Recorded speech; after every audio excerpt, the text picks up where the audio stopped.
ओम शांति 18-3-2024 प्रातःमुरली ओम शांति बाप दादा मधुबन।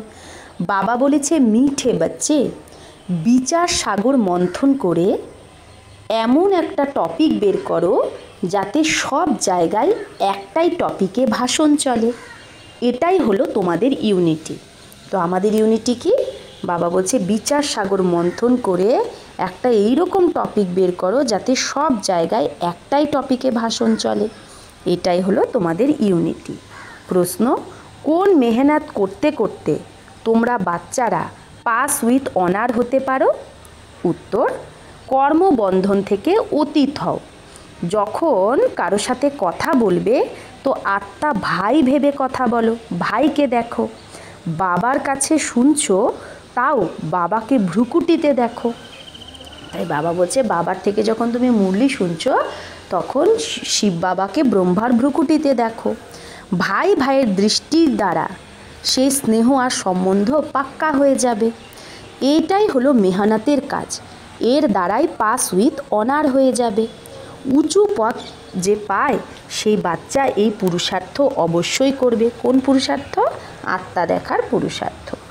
ওম শান্তি।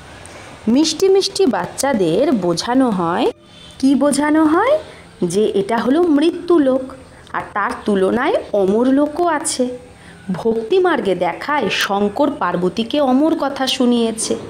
এখন অমর লোকে তো তোমরাই যাও। শঙ্কর তো কথা শোনায় না, কথা শোনায় তো এক জ্ঞান সাগর বাবা। শঙ্কর কোনো জ্ঞানের সাগর নয় যে কথা শোনাবে। এইরকম কথার উপর তোমাদের বাচ্চাদের বোঝাতে হবে। কালের উপর জিত কি করে পাওয়া যায়, এই যে নলেজ, সেটা আমাদের অমর বানায়। এর দ্বারা আয়ু বড় হয়। সত্যযুগে কাল হয়ই না। এখানে তোমরা 5 বিকার অথবা রাবণের ওপর জিত পেলেই রাম রাজ্য অথবা অমর লোকের মালিক হও। মৃত্যু লোকে হলো রাবণ রাজ্য, অমর লোকে রাম রাজ্য।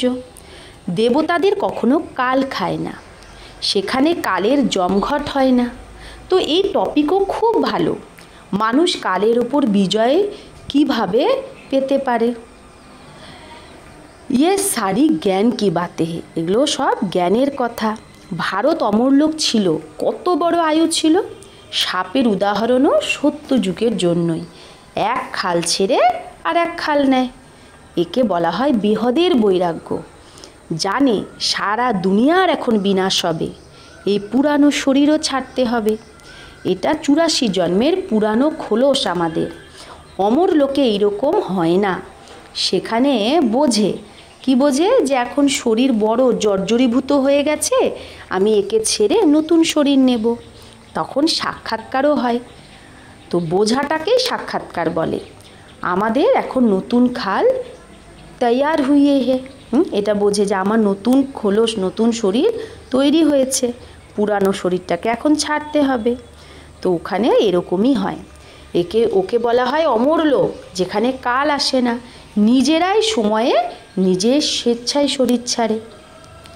কচ্ছপের উদাহরণও এখানকারই।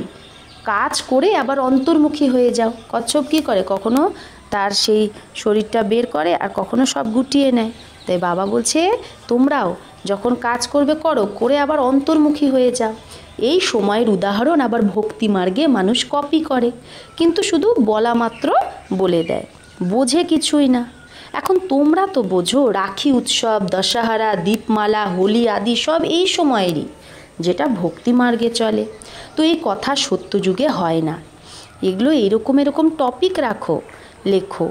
মানুষ কালের ওপর জিত কি করে পায়, মৃত্যুলোক থেকে অমরলোকে কি করে যেতে পারো, এই রকম কথার উপর বোঝানোর জন্য প্রথমে লিখতে হবে।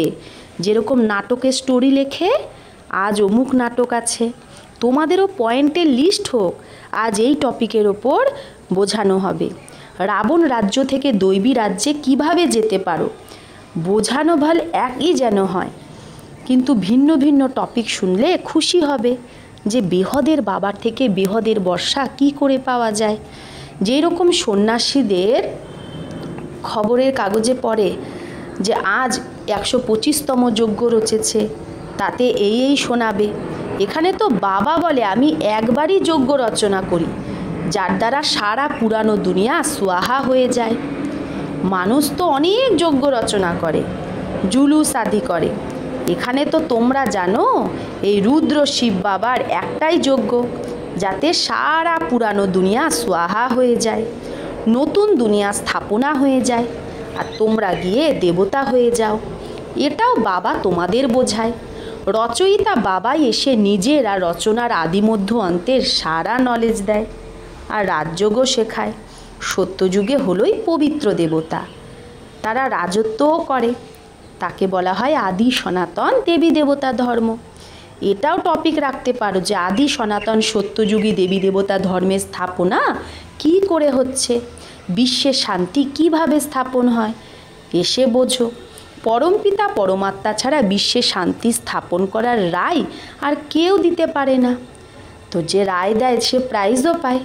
বিশ্বে শান্তি স্থাপন করার প্রাইজ কিভাবে আর কে দেয়, এটাও একটা টপিক হতে পারে।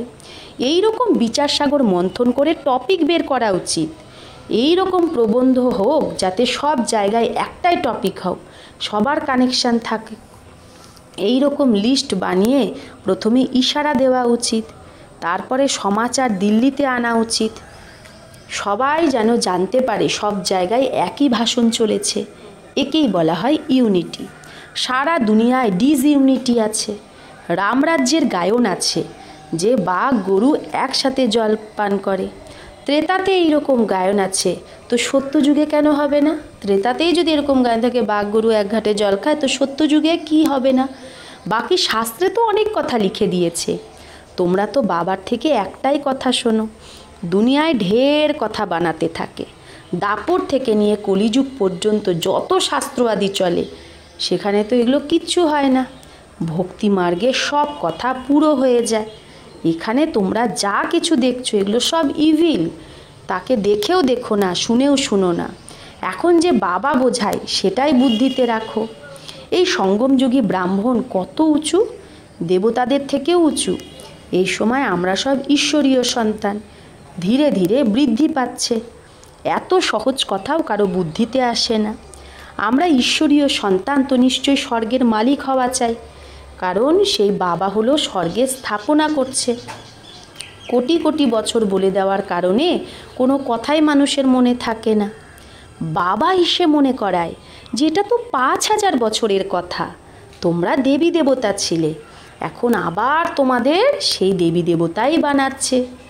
সম্মুখ শুনলে কত খুশি আর রিফ্রেশমেন্ট হয়। বাচ্চা যে শেয়ানা সমঝদার, তার বুদ্ধিতে আসে যে আমাদের বাবার থেকে অবশ্যই বর্ষা নিতে হবে। বাবা নতুন দুনিয়া রচনা করছে, তো নিশ্চয়ই আমরাও নতুন দুনিয়াতেই থাকব। এক বাবার তো সবাই বাচ্চা, সবার ধর্ম, সবার থাকার স্থান, আসা যাওয়া সব ভিন্ন ভিন্ন প্রকারের। কিভাবে গিয়ে মূল বতনে নিবাস করে এটাও তোমাদের বুদ্ধিতে আছে। মূল বতনেই তো পুরো ঝাড়টা আছে। সূক্ষ্ম বতনে ঝাড় দেখা যায় না। আর সূক্ষ্ম বতনে যা কিছু দেখায় এগুলো সব সাক্ষাৎকারের কথা, এগুলো সব ড্রামায় সেট আছে। তারপরে সূক্ষ্ম বতনেও যায়, সেখানে মুভি চলে। মাঝখানে মুভির ড্রামা বানানো ছিল, তারপরে টকি হয়ে গেছে। আগে তো যে ড্রামাগুলো হতো মুভি, কথা হতো না, তারপরে টকি হয়েছে। সাইলেন্সের তো ড্রামা হতে পারে না। বাচ্চারা জানে আমরা সাইলেন্সে কিভাবে থাকি। যেই রকম পরমধামে আত্মাদের ঝাড় আছে, সেরকম এই স্থূল বতনে মানুষের ঝাড়। তো এইরকম কথা বুদ্ধিতে রেখে তোমরা ভাষণ করতে পারো। তাও পড়াতে তো টাইম লাগে, হয়তো খুব বেশি বুঝে গেল, কিন্তু ইয়াদের যাত্রা কতটা, যার দ্বারা ধারণা আর খুশি হও। ইয়াদ করলে তো ধারণা আর খুশি হবে। এখন তোমরা যথার্থ রীতি যোগ শিখছো। বাচ্চাদের বোঝানো হয় সবাইকে ভাই ভাই দেখো, আত্মার সিংহাসন তো এটাই। তাই ভাগীরথ বাবার সিংহাসনও কি প্রখ্যাত। ভাগীরথ বাবার সিংহাসন বলতে ব্রহ্মা বাবার যে ভ্রুকুটি, সেটাও তো প্রখ্যাত। তার মধ্যে শিব বাবা আসে। যখন কাউকে বোঝাবে তো এইরকমই ভাবো, আমি ভাইকে বোঝাচ্ছি, এই দৃষ্টি যেন থাকে। এতেই ভারী মেহনতের দ্বারাই উঁচু পথ পাবে। বাবাও এইরকম দেখবে, বাবার নজরও ভ্রুকুটির মধ্যেই যায়। আত্মা তো ছোট বিন্দু, আত্মাই তো শোনে। তোমরা বাবাকেও ভ্রুকুটি মাঝেই দেখবে, বাবাও এই ব্রহ্মার ভ্রুকুটিতে আছে। তো ব্রহ্মার আত্মা মানে আমার ভাইও সেই ভ্রুকুটিতেই আছে। এই রকম বুদ্ধিতে থাকলেই তোমরাও জ্ঞানের সাগরের বাচ্চা, জ্ঞানের সাগরই হয়ে যাও। তোমাদের জন্য তো খুব সহজ। গৃহস্থ ব্যবহারে যারা থাকে তাদের জন্য তো অবস্থা একটু মুশকিল, শুনে ঘরে চলে যায়, সেখানের বাতাবরণ তো অন্য রকম হয়। আর এখানে তো সহজ, মানে যারা যজ্ঞে থাকে তাদের জন্য তো সহজ। বাবা যুক্তি খুব বলে, নিজেকে আত্মা ভাবো আর বাবাকে ইয়াদ করো। এও ভাই এই দৃষ্টির দ্বারা কর্মবন্ধন থেকেও অতীত হয়ে যাবে। সবাইকে ভাই ভাই দেখলে কর্মবন্ধন থেকেও উপরে উঠে যাবে, শরীরও ভুলে যাবে, শুধু বাবারই ইয়াদ থাকবে। এতে মেহনত করতে থাকো, তবেই পাস উইথ অনার হবে। এই রকম অবস্থায় বিরলাহি কেউ থাকে, খুব কমজনই থাকে, কোটির মধ্যে একজন। বিশ্বের মালিক তো সেই হয়, যার মধ্যে আত্মিক স্থিতি পাক্কা থাকে, সেই বিশ্বের মালিক হয়। 8 রত্নের মালা আছে না, তো পুরুষার্থ করা উচিত। উঁচু পদ যে পাবে সে তো যে করেই হোক পুরুষার্থ করতেই থাকবে, এতে অন্য কিছু কথা বেরোবেই না। इसमें दूसरी कुछ भी बातें निकलती नहीं है। পুরুষার্থেরা দ্বিতীয় কোনো কথা নেই। ভাই ভাইয়ের দৃষ্টি, স্নেহ আর সম্বন্ধ হয়ে যায়। দৃষ্টি ও জম জাতি হে, সেই দৃষ্টিটা একদম জমে যায়, তাই আদাত হয়ে যায়। তাই বাবা বলে তোমাকে খুব গুজ্জ গুজ্জ কথা শোনায়। এতে অভ্যাস করা হলো মেহনতের কাজ। এখানে বসে আছো তো নিজেকে আত্মা ভাবো, আত্মাই শোনে। শুননে वाली आत्मा को तुम देखते हो, যে শুনছে সেই আত্মাটাকেই তুমি দেখছো। মানুষ তো বলে দেয় আত্মার নির্লেপ, বাকি তাহলে কি শরীর শোনে? এটা তো রং। বাবা তোমাদের গুজ্জ গুজ্জ কথা শোনায়। মেহনত তো বাচ্চাদেরই করতে হবে। যে কল্প আগে হয়েছিল সে অবশ্যই আবার মেহনত করবে, নিজের অনুভবও শোনাবে যে এইরকম আমি শুনি আর শোনাই। আদত অভ্যাস হয়ে যায়, আত্মাকেই শোনায়, মন মনা ভব। তারপরে সে আরেকজনকে বলে মন মনা ভব, অর্থাৎ বাবাকে ইয়াদ করো। এইটা হলো গুপ্ত মেহনত। যেরকম পড়াও একান্তে ঝাড়ের নিচে গিয়ে পড়ে, সেটা হলো স্থূল কথা। এখানে তো প্র্যাকটিস করার কথা। দিন প্রতিদিন তোমাদের এই প্র্যাকটিস বাড়তে থাকবে। তোমরা নতুন নতুন কথা শোনো না, যেটা তোমরা এখন শুনছো সেটাই আবার নতুন নতুনরা এসে শুনবে। কেউ বলে আমরা দেরি করে এসেছি, আরে তোমরা তো আরোই ফার্স্ট ক্লাস, গুজ্জ গুজ্জ কথা শোনো। আর তার জন্য তোমরা পুরুষার্থ করলেই উঁচু পদ পাবে। বলছে যারা দেরি করে এসছে তারা তো আরও গুজ্জ গুজ্জ কথা প্রথমেই শুনতে পাচ্ছে, তো পুরুষার্থ করলে উঁচু পদ পাবে, আরোই ভালো। মায়া তো লাস্ট পর্যন্ত ছাড়বে না, মায়ার লড়াই চলতেই থাকবে যতক্ষণ না তোমরা জিত পাবে। তারপরে অনায়াসেই তোমরা চলে যাবে। যে যত ইয়াদ করবে বুঝবে যে আমরা যাচ্ছি বাবার কাছে, শরীর ছাড়বো। বাবা দেখেছে এই রকম ব্রহ্মে লীন হওয়ার লক্ষ্য যারা রাখে, যখন শরীর ছাড়ে তো সন্নাটা হয়ে যায়, সাইলেন্স। বাকি মোক্ষ তো কেউ পায় না, না ফেরত বাপিসই যাতে হে, না একদম ফেরত যায়। নাটকে তো সব অ্যাক্টর চাই না, অন্তে সবাই চলে আসে। যখন একজনও থাকে না ওপরে তখন আবার ফেরত যাবে। যত মনুষ্য মাত্র আছে সবাই চলে যাবে, বাকি অল্প কিছুজন বাঁচবে। তারা বলবে সবকো সি অফ কিয়া, সবাইকে বিদায় দিয়েছি। এই সময় সত্যযুগের স্থাপনা হচ্ছে, কত কোটি মানুষ, তো সবাইকে আমরা সি অফ করে আবার নিজের রাজধানীতে চলে যাব। মানুষ তো খুব करके 40-50 को सी अप करते होंगे, খুব বেশি 40-50 জনকে সি আপ করে। আর তোমরা কতজনের সি আপ করো? সব আত্মারা সি আপ মানে সবাইকে বিদায় দাও। কিভাবে? বাবা বলছে সব আত্মারা মশার মতো কি হবে, চলে যাবে শান্তিধাম। तुम आए हो साथ ले जाने और सबको भेजने के लिए। তাই বাবা বলছে তোমরা এসেছো সাথে নিয়ে যাওয়ার জন্য আর সবাইকে পাঠানোর জন্য। তোমাদের কথাটা ওয়ান্ডারফুল। এত কোটি মানুষ যাবে, তাদের সি অফ করবে, সবাই ফেরত মূল বতনেই চলে যাবে। এটাও তোমাদের বুদ্ধি কাজ করে। ধীরে ধীরে এই ঝাড়টা বড় হয়ে যাবে, তারপরে রুণ্ডমালা রুদ্রমালা হয়ে যাবে। কি হবে? রুদ্রমালা হয়ে যাবে। তাই বাবা বলছে এগুলো তোমাদের বুদ্ধিতেই আছে যে রুদ্রমালা কি করে রুণ্ডমালা হয়, কি করে হয়। রুদ্রমালা মানে শিবের মালা, সব বাচ্চারা, সব আত্মারা, তারাই আবার যারা বিষ্ণু বংশে আসে সেটা রুণ্ডমালা হয়। তোমাদের মধ্যেও যে বিশাল বুদ্ধি হবে সেই এই কথাগুলোকে বুঝতে পারে। অনেক প্রকারে বাবা বোঝাতে থাকে ইয়াদ করার জন্য। আমরা রুদ্রমালায় গিয়ে তারপরে রুণ্ডমালায় আসবো, মানে বিষ্ণুমালায়, তারপরে নাম্বার বার আসতে থাকবে ওপর থেকে। কত বড় রুদ্রমালা তৈরি হয় এই জ্ঞানকে কেউ জানে না, শুরু থেকে নিয়ে এই জ্ঞানকে কেউ জানে না। তোমরা সঙ্গমযুগী ব্রাহ্মণরাই জানো। এই সঙ্গম যুগকে ইয়াদ করো তো সারা নলেজ বুদ্ধিতে চলে আসবে। তোমরা হলে লাইট হাউস, সবাইকে তোমরা ঠিকানা লাগাও, মানে সবাইকে সঠিক অ্যাড্রেস দাও। কিসের অ্যাড্রেস? সেই পরম ধামের ঠিকানা দাও। তাই আমরা লাইট হাউস, সবাইকে লাইট দিই। তোমরা কিভাবে ভালো লাইট হাউস হও এইরকম কোনো কথা নেই যেটা তোমাদের সাথে লাগু হয় না। তোমরা সার্জেনও, তোমরা সারাফও, তোমরা ধোবিও, ধোপাও, তোমাদের বিশেষতা, সব বিশেষতা তোমাদের মধ্যেই আছে। মহিমা তোমাদেরই হয়ে যায়, কিন্তু নাম্বার বার পুরুষার্থ অনুসারে। যেরকম যেরকম কর্তব্য করো সেরকম গায়নও হয়।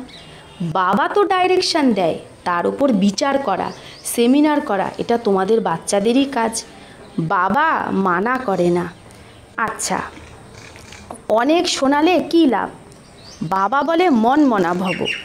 বাবা তোমাদের কত তারাবাটি মাল খিলাতে হে, কত ধরনের বাবা বলছে মাল খাওয়ায়, মানে এখানে বাবা বলছে কত ধরনের খাদ্য খাওয়াচ্ছে, কতভাবে বাবা যুক্তি দিয়ে কত সুন্দর সুন্দর পয়েন্ট বলছে। তাই বাবা বলছে बाबा तुम्हें कितना तरावटी माल खिलाते हैं।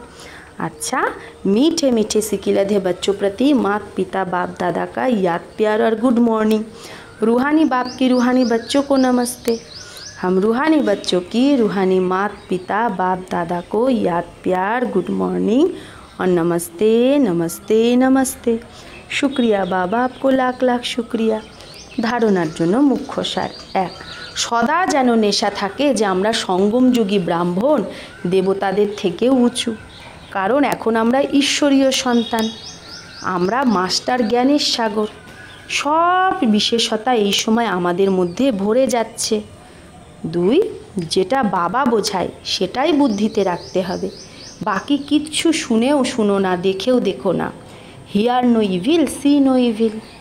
বরদান, ঈশ্বরীয় সেবা দ্বারা ভ্যারাইটি মেবা, মানে ভ্যারাইটি ফল যে প্রাপ্ত করে সেই অধিকারী আত্মা ভব।